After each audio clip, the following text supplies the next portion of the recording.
చేసేంత వరకు పోరాడతాం పోరాడతాం పోరాడతాం. ప్రధాన న్యాయమూర్తిపై దాడి చేయడం, భారత సుప్రీంకోర్టు ప్రధాన న్యాయమూర్తిపై దాడి చేయడం, పోరాడతాం. బీఆర్ గవాయి పైన దాడి చేసిన నిందితులను శిక్షించేంత వరకు పోరాడతాం పోరాడతాం వర్ధిల్లాలి ఎస్సీ ఎస్టీ బీసీ మైనారిటీల ఐక్యత. కాపాడుకుందాం భారత రాజ్యాంగాన్ని. సిగ్గు సిగ్గు భారత ప్రధాన న్యాయమూర్తిపై దాడి చేయడం. కాపాడుకుందాం భారత రాజ్యాంగాన్ని. రాజ్యాంగ వ్యతిరేకులారా, రాజ్యాంగ వ్యతిరేకులారా, రాజ్యాంగ వ్యతిరేక శక్తులారా, వర్ధిల్లాలి మందకృష్ణ మాదిగరి నాయకత్వం. మందకృష్ణ మాదిగరి నాయకత్వం.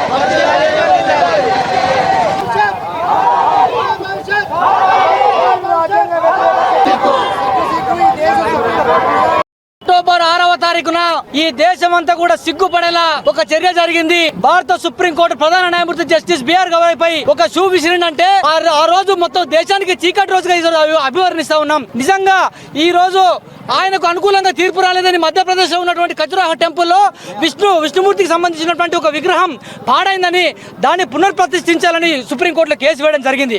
మరి ఇది ఆర్కియాలజీ డిపార్ట్మెంట్ సంబంధించింది, ఇది పురావస్తు శాఖకు సంబంధించింది అని చెప్తున్నా కూడా లేదు, నువ్వు మాకు అనుకూలంగా తీర్పు ఇవ్వకపోతే నేను చెప్పులతో దాడి చేస్తామని చెప్తా ఉన్నారు. నిజంగా మేము ఈరోజు గుర్తు చేస్తా ఉన్నాం, 1980లో కారంచేడు సంఘటన జరిగింది.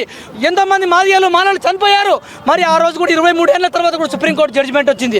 ఈ రోజు రామ మందిరం కేసు కూడా సుప్రీంకోర్టులో జరిగింది. అది కూడా దాదాపు 65 ఏళ్ళు 69 ఏళ్ళు జరిగింది. అదేవిధంగా శబరిమలలోకి ఆడవాళ్ళను అనుమతించాలా లేదనే కేసు కూడా జరిగింది. దాదాపు 10 కూడా 29 ఏళ్ళు పట్టింది. కానీ మాకు అనుకూలంగా కేసు రాలేదని ఇవాళ దళితులు మొత్తం గిట్ట చెప్పులు విసిరాలంటే ఇవాళ దేశంలో ఉన్నటువంటి సుప్రీంకోర్టులు హైకోర్టులు ఎక్కడ కూడా మొత్తం మా చెప్పులతోనే శూలతోనే నిండిపోతాయి సందర్భంగా గుర్తు చేస్తా ఉన్నాం. బేషరతుగా దయచేసి ఢిల్లీ పోలీసు ప్రభుత్వం ఖచ్చితంగా ఈ కేసును సుమోటోగా స్వీకరించి ఎవరైతే నిందితుడు రాకేష్ ఉన్నాడో ఆ రాకేష్ ను ఖచ్చితంగా అరెస్ట్ చేయాలి. జస్టిస్ బీఆర్ గవాయి గారు అతన్ని క్షమించమని చెప్తున్నారు. జస్టిస్ బీఆర్ గవాయి గారు క్షమించినా కూడా ఈ దేశం రాజ్యాంగం క్షమించదు. ఈ రాజ్యాంగాన్ని కాపాడుకున్న ప్రతి ఒక్కరు కూడా ఈ సంఘటన ఖండించాలి. ప్రజాస్వామికవాదులు రాజ్యాంగవాదులు చదువుకున్నటువంటి ప్రతి ఒక్కరు కూడా ఈ సంఘటన ఖండించవలసింది ఈ సందర్భంగా గుర్తు చేస్తాం.